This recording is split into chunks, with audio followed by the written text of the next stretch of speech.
जय जगन्नाथ बंधुगण निजको तृण न भाविले जीवन झड़े भांगी जीव मुंड टिकिए न नुआई देले समस्यार लहड़ी तुम भासी जीव निजको छोट न भाविले विराट आश्रय नेबार मनोवृत्ति सृष्टि हेब नाही।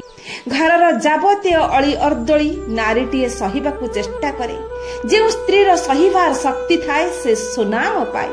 जो स्त्री सासु ससुर बा गुरुजन मानकर सेवा न करे से काले काले दुखी हुए। जो स्त्री खाइबा पीबारे पक्षपात करे से पापिनी हुए। नारी समस्तक प्रति नरम भाव रखिबा उचित। विश्वस्त व्यक्ति बा भृत्य किंबा मित्रर कदापि अनिष्टाचरण करिब नाही। जाहांकर अन्न भोजन और गृह रे अवस्थान करा जाय तांकर अनिष्ट कदापि चिंता करिब नाही। जो व्यक्ति दयाशून्य भाव रे विपदग्रस्त बंधु को त्याग करिथाय सेही कृतज्ञ मित्र अचिर रे विपदगामी हुए। अतिशय लोभ करिबा अन्याय तथापि प्राप्य को उपेक्षा करिबा लब्ध वस्तु को छाड़ी देबा मध्य उचित नुहे। कलहरे गृह नष्ट, कुवाक्य रे बंधुता नष्ट, कु राजार शासनरु राज्य नष्ट, कुकर्मरु लोक तार जश नष्ट करिथाय। आपणार प्राण जेपरि आपना को प्रियतम अन्यर मध्य सेही परि। सुतरां साधु व्यक्ति कार्य कला बेले निज संगरे तुलना करी अन्य प्राणी प्रति सुव्यवहार व उत्तम व्यवहार करने उचित। सत कूलरे उद्भव हेले बा जन्म हेले जे मंद हेबो नाही एहा नुहे, किंतु मंद बा नीच कूलरे जात हेला बोली जे से सर्वदा असत हेबो एहा मध्य भाबिबा ठीक नुहे।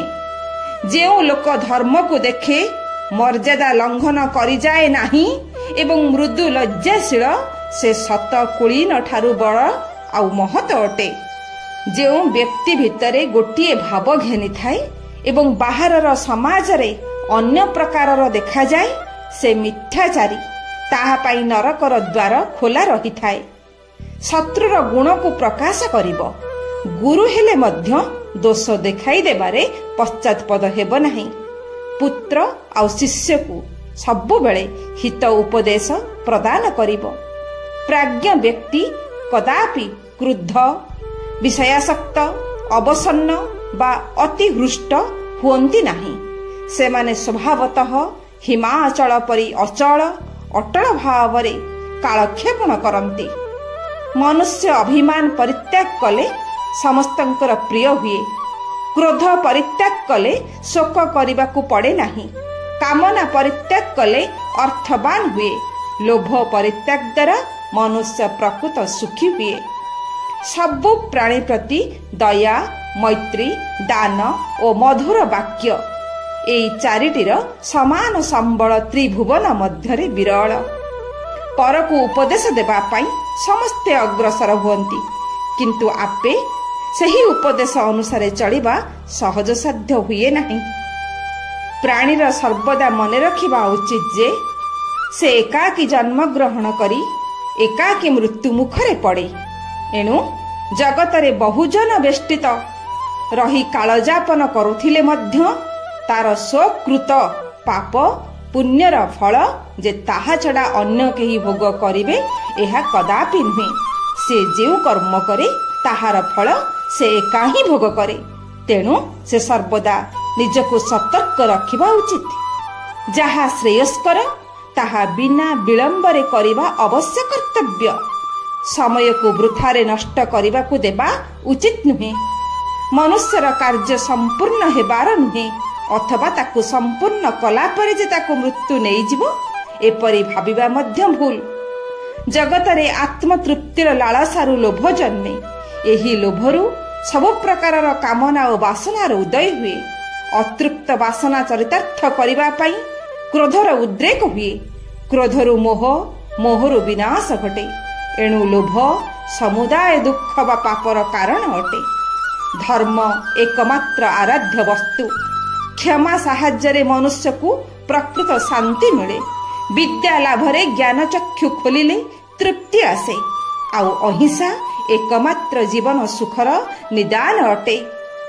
विपद बेले जो लोक व्यस्त बा अस्थिर हुए नहीं ଯେଉଁ ଲୋକ କାର୍ଯ୍ୟଦକ୍ଷ ବା ଉଦ୍ୟୋଗୀ, ପ୍ରମାଦ ରହିତ, ବିନୀତ ସ୍ୱଭାବ, ସେ କେବଳ କୁଶଳରେ ରୁହନ୍ତି ବା ଭଲରେ ରୁହନ୍ତି।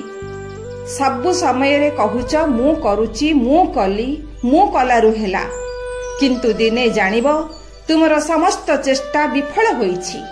ତୁମ ପୂର୍ବରୁ ସବୁ କରାଯାଉଥିଲା, ତୁମ ପରେ ମଧ୍ୟ କରାଯାଉଥିବ। ମାଧ୍ୟମ ଅନେକ, ସବୁ ଭିତରେ ଜଣଙ୍କର ଇଚ୍ଛା ହିଁ ପୂରି ରହିଛି। ଯଦି ତୁମର ସାଧନା ନାହିଁ, ତେବେ ସଂସାର ତ୍ୟାଗ କଲେ ମଧ୍ୟ ସନ୍ନ୍ୟାସ ହୋଇପାରିବ ନାହିଁ। ସଂସାର ମଧ୍ୟରୁ ରହି ଯଦି ତୁମର ନିଷ୍ଠା ଓ ସାଧନା ଅଛି, ତାହେଲେ ତୁମେ ହିଁ ପ୍ରକୃତ ସନ୍ନ୍ୟାସୀ। ଈଶ୍ୱରଙ୍କ ଭାବରେ ଦରିଦ୍ରର ସେବା ହିଁ ପ୍ରକୃତ ନାରାୟଣଙ୍କ ସେବା। ଯଦି ତୁମ ପାଖରେ କେହି ଦୁଃଖୀ ରଙ୍କି ଉପସ୍ଥିତ ହୋଇଛନ୍ତି, ଜାଣି ରଖ ସେ ଜନର ପୂଜା ସେବା ତୁମର ସଫଳ ହୋଇଛି, କାରଣ ତୁମେ ପ୍ରତ୍ୟକ୍ଷରେ ନାରାୟଣଙ୍କ ସେବାର ସୁଯୋଗ ପାଇଛ। ଯଦି ତାକୁ ଘୃଣା କର, ନିଶ୍ଚୟ ତୁମେ ମଧ୍ୟ ଘୃଣାର ପାତ୍ର ହେବ। ସୁଯୋଗକୁ ହରାଇଲେ ଦୁର୍ଭାଗ୍ୟ ପ୍ରବେଶ କରେ। ଦୁର୍ଯୋଗକୁ ସୁଯୋଗର ଏକ ମହାନ କାରଣ ବୋଲି ମନେ କଲେ ସୌଭାଗ୍ୟ ଉଦୟ ହୁଏ। ଭଗବାନ ଆମର ସବୁବେଳେ ପରମ କଲ୍ୟାଣ ହିଁ କାମନା କରିଥାନ୍ତି। କେବଳ ଆମର ଅଜ୍ଞାନତା ହିଁ ଏହାକୁ ଦର୍ଶନ କରିବା ଓ ଅନୁଭବ କରିବାରୁ ଆମକୁ ବଞ୍ଚିତ କରିଥାଏ। ଯିଏ ଭଗବାନଙ୍କ ଉପରେ ଭରସା ରଖେ, ସେ କେବେ ବି ଭଗବାନଙ୍କର ପ୍ରେମ ଆପ୍ଲୁତ ବାହୁର ଆଶ୍ରୟରୁ ବଞ୍ଚିତ ହୁଏ ନାହିଁ। ଶରୀର ତାର ଯେଉଁଠି ଥାଉ ନା କାହିଁକି, ହୃଦୟକୁ ପ୍ରସନ୍ନ କରିବାକୁ ହେଲେ ତାହାକୁ ସର୍ବଦା କୃତଜ୍ଞତାରେ ପୂର୍ଣ୍ଣ କରି ରଖିବାକୁ ହେବ। କୃତଜ୍ଞତା ଭଗବାନଙ୍କ ପାଖରେ ପହଞ୍ଚିବା ନିମିତ୍ତ ଏକ ନିଶ୍ଚିତ ଉପାୟ। ଦିବ୍ୟ ପ୍ରେମ ଆଉ ଭଗବତ କୃପା ସହ ଯଥାର୍ଥରେ ଶାନ୍ତି ଅନ୍ତରରେ ଜାଜୁଲ୍ୟମାନ ହେବ। ଈର୍ଷା ଗୋଟିଏ ଅତି ଭୟଙ୍କର ବିଷ, ଯାହା ଅନ୍ତରାତ୍ମା ପକ୍ଷରେ ଅତି ମାରାତ୍ମକ। ଯେଉଁମାନଙ୍କର ଭାବନା ମିଥ୍ୟା ଜଡ଼ିତ, ସେମାନେ ମିଥ୍ୟା ଆଉ ଦୁଃଖ ମଧ୍ୟରେ ବାସ କରନ୍ତି। ଯଦି ତୁମେ ଭ୍ରାନ୍ତିପୂର୍ଣ୍ଣ ଭାବନା ମଧ୍ୟରୁ ମୁକ୍ତ ହେବ, ତେବେ ଦୁଃଖ ଯନ୍ତ୍ରଣା ମଧ୍ୟରୁ ମଧ୍ୟ ମୁକ୍ତ ହେବ। ଯେତେ ଦୂର ପାର ବ୍ୟସ୍ତତା ଆଉ ଅସ୍ଥିରତା ବର୍ଜନ କର, କାରଣ ଶାନ୍ତି ଆଉ ସ୍ଥିରତା ମଧ୍ୟରେ ହିଁ ଦିବ୍ୟ କୃପାର ଶକ୍ତି ଚରମ ଭାବରେ କାର୍ଯ୍ୟ କରିପାରେ। କେବେ ବି ଭୟ କର ନାହିଁ। ଭୟ ହିଁ ବିରୋଧୀ ଶକ୍ତିକୁ ସହାୟତା କରେ। କେବେ ବି ସନ୍ଦେହ କର ନାହିଁ। ସନ୍ଦେହ ହିଁ ବିରୋଧୀ ଶକ୍ତିକୁ ଆସିବାକୁ ସହାୟତା କରେ। ଏହା ଆସୁଛି ବୋଲି ମନେ ମଧ୍ୟ କର ନାହିଁ। ଏପରି ମନେ କଲେ ବିରୋଧୀ ଶକ୍ତିଙ୍କର ଆସିବା ସହଜ ହୋଇଯାଏ। ଅଜ୍ଞାନତା, ଅଚେତନତା ଆଉ ବିଭେଦତା, ଏହା ହେଉଛି ବିରୋଧୀ ଶକ୍ତି। ଯେତେ ସମୟ ଲାଗୁନା କାହିଁକି, ଭଗବାନଙ୍କର ବିଜୟ ନିଶ୍ଚିନ୍ତ ହେବ। ଯାହା ଅନ୍ୟାୟ, ଯାହା ଦୁଃଖରେ ପରିପୂର୍ଣ୍ଣ, ଭଗବାନ ଏସବୁ ଶକ୍ତି ଉପରେ ବିଜୟ ଲାଭ ନିଶ୍ଚୟ କରିବା ପାଇଁ କାର୍ଯ୍ୟ କରୁଛନ୍ତି। ଏହି ବିଶ୍ୱାସ ରଖ। ଧୈର୍ଯ୍ୟ, ଅଧ୍ୟବସାୟ, ସହନଶୀଳତା ଆଉ ସ୍ଥିର ସଂକଳ୍ପ ସାଧନା ନିମିତ୍ତ ପ୍ରୟୋଜନ ଏବଂ ସର୍ବୋପରି ଭଗବତ କୃପା ଉପରେ ପରିପୂର୍ଣ୍ଣ ନିର୍ଭରତା ଏକାନ୍ତ ଅପରିହାର୍ଯ୍ୟ। ସମସ୍ତ ବାଧା ବିପତ୍ତିରୁ ମୁକ୍ତି ପାଇବା ପାଇଁ ଗୋଟିଏ ଅପେକ୍ଷାକୃତ ସରଳ ସହଜ ପଥ ହେଉଛି ଭଗବାନଙ୍କର ପ୍ରେମମୟ କୋଳରେ ଆଶ୍ରୟ ନେବା। ଜୟ ଜଗନ୍ନାଥ।